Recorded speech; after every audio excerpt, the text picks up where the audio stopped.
ndave ne-21 years ndabatwa breast cancer. 21 years ago nguva dzinedzi ndandiri muhospital ndiri kuSt Anne's ndaitwa mastectomy, surgery yekubvisa zamu. Ndakabatwa cancer noti nekuziva kwangu. Ndakagara ndiri munhare health zvake bingeda ku7th Day Adventist tinonyanyodzidziswa zveutano kunyanya, saka zvakandibatsira izvozvo. Tabva kune imwe congress yemadzimai takanga tadzidziswa nezvebreast cancer kuti unozviongorora sei wega uri kumba kuti uone kuti une breast cancer, and ndakazvita izvozvo tabva kucongress iyoyo. Zveshuwa 3 weeks later ndakaona kuti zvaitaurwa zvezve ndiri kuona ngezvikuitikawo pandiri. Ndobva ndaenda kwaGP wangu anga ari family doctor for years, asi haana kugutsikana, akati aiwa mahormones, ndanga ndichangobva kurumura mwana, akati mahormones. Papera mwedzi ndangoramba ndangoribata zamu racho kuti pane chiripo, ndikazwa kuti zveshuwa pane bundu riripo, but ndodzokera zvakwadhokta aingotaura kuti aiwa mahormones. Ndobva ndazoinsista, akabva azondiendesa kusikani. Ndaenda kusikani vakangoti aiwa mahormones, ndobva ndangosiyanawo nazvo. Kwapera mwedzi ndakazoti mwe musiku sei ndichimuka ndikaona light dress rakatotsvuka ropa richibuda ropa nepanipo. Ndobva ndakazoenda kwadhokta, wakabva azona kuti aiwa hasi mahormones. Ndazoenda kuitwa matesti ese, pavazoona zveshuwa ichi cancer.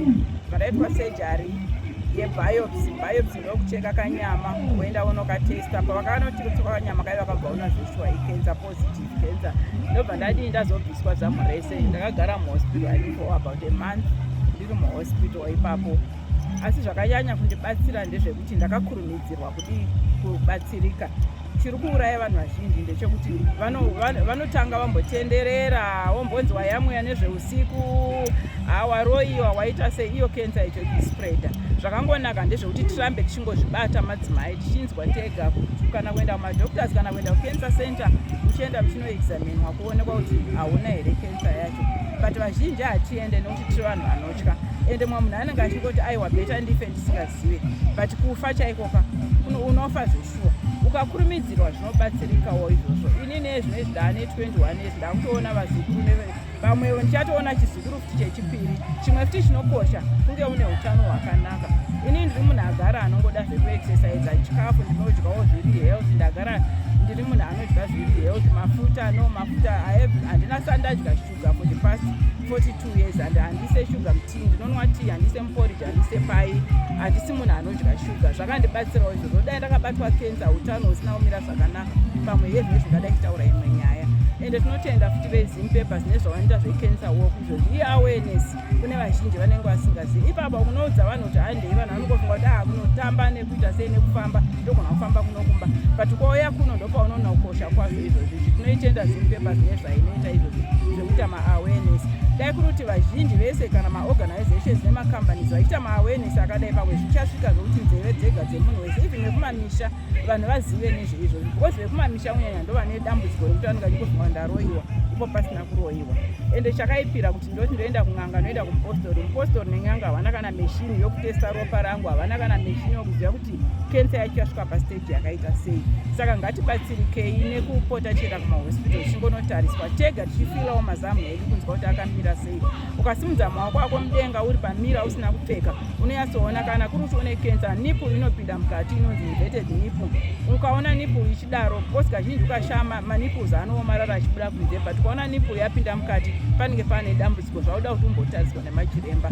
Dai vanhu vabatsirika nekukurumidza kunorapwa. Ende chimwe futi chiri kuita kuti vanhu vafire mudzimba inyaya yemakosi emishonga nezvana chemotherapy. Hazvisi zvinhu zvinogona kubhadharika zvachose. Vanhu vazhinji vakutobuda muno kuenda kuna Namibia kunoitwa ikoko, kuenda kuSouth Africa kunoitwa ikoko, but makosi acho akanyanya ende vanhu vanoenda vanhu vanozviafoda. Vazhinji vasingaafodi varingofira mudzimba because havasi kukwanisa kutenga kana tablet zvaro rekuti munhu arapike, kana mari yekuenda kusikani chaiyo munhu inenge ichitoshaika.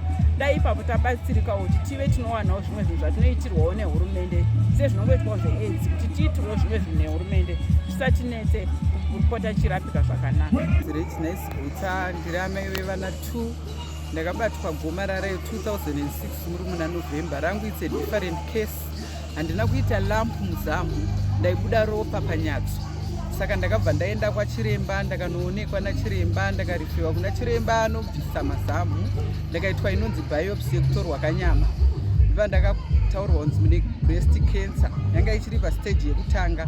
Saka ndakabva ndanzi nachiremba toda kutobisa zamu. Saka ndakabvuma ndakabiswa zamu yavanoti complete mastectomy, kubiswa zamu rese.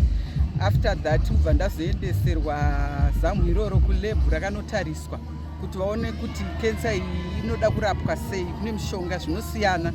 Saka ndakabva ndanzi mune lucky, hamusi kuitwa chemo, hamusi kuitwa radiotherapy. Saka ndakazoiswa pamishonga yandakanwa for 5 years. Asi rwendo iroro rwakaoma, runorwadza nekuti zvinhu zvacho zvinodhura. Zvese zvekuenda kumatesti, kunoitwa biopsy, kunoitwa maskani zvinenge zvichidhura. Saka zvinoda family support. Ini ndakawana family support nekusupportwa kubasa kwangu. Saka family support yakakosha because unenge usina mari, saka vanhu vanofanira uye kukunzwisisa emotionally. Unoda vanhu vanokusupporta kuti usadzikire pasi, nekuti vamwe vanhu vanotaura zvisirizvo. Unonzwa vamwe vachitaura kuti cancer watofa wazodini. Ndakasangana nemasituation yevanhu vaitaura zvisirizvo, but ndakabva ndadzidza kubva kwavari, ndakuenda kune vanhu vanotaura zvinoenderana nezvandiri, uye ndakabatsirwa zvikuru neCancer Association kuita counseling. Ini ndakazoendawo training yeReach for Recovery, toenda mumahospital tichinobatsirawo vamwe vachangodaiagnoswa breast cancer, tichivapa hope kuti unorarama. Zonzi mapostori harapwe, ndiri mupostori chaendoenda kumasowe, ndakarapwa ndakapora, ndakaita treatment yangu yese. Kumasowe ndotovaudza kuti endai munotariswa mazamu murapwe. Saka hatiendei tinotariswa mazamu tirapwe. Zvemaherbs izvi inenge ichikura, kensa ichipararira. Ndipo pai panozoenda munhu kuchipatara onzi akafa, anga achipiswa. Aiwa, hakuzi kuti unenge uchipiswa, wanonoka kuenda. Kensa iya yapararira yaenda nzvimbo dzakawanda, saka utano hwako hauchanyatsoita zvakanaka, hauchakwanisa kufaita kurwa. Asi wakakurumidza kuenda uchiteedzera zvekutaurwa nemachiremba, aiwa unorarama. Ini ndakabatwa ndine 38 years ndisati ndatomboone muzukuru. Nezvino ndatoone vazukuru vangu 2, ndiri kurarama, ndinoenda kubasa, ndinotoita gardening, ndinotoita washeni, zvese zvinoitwa nemunhu ndinoita, but ndinonyanyoda kutarisa diet yangu. Ndovanzodya mavegetable, mafruits, naiwo maexercise tichiita. Handichanyanyofarira kudya nyama yebeef zvakawanda, ndinodya asi kwete maningi.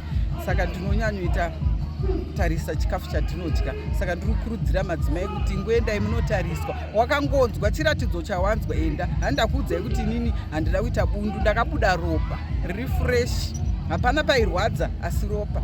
But ndikaenda kwachiremba wakabva watotiudza kuti handei tinotarisa cancer.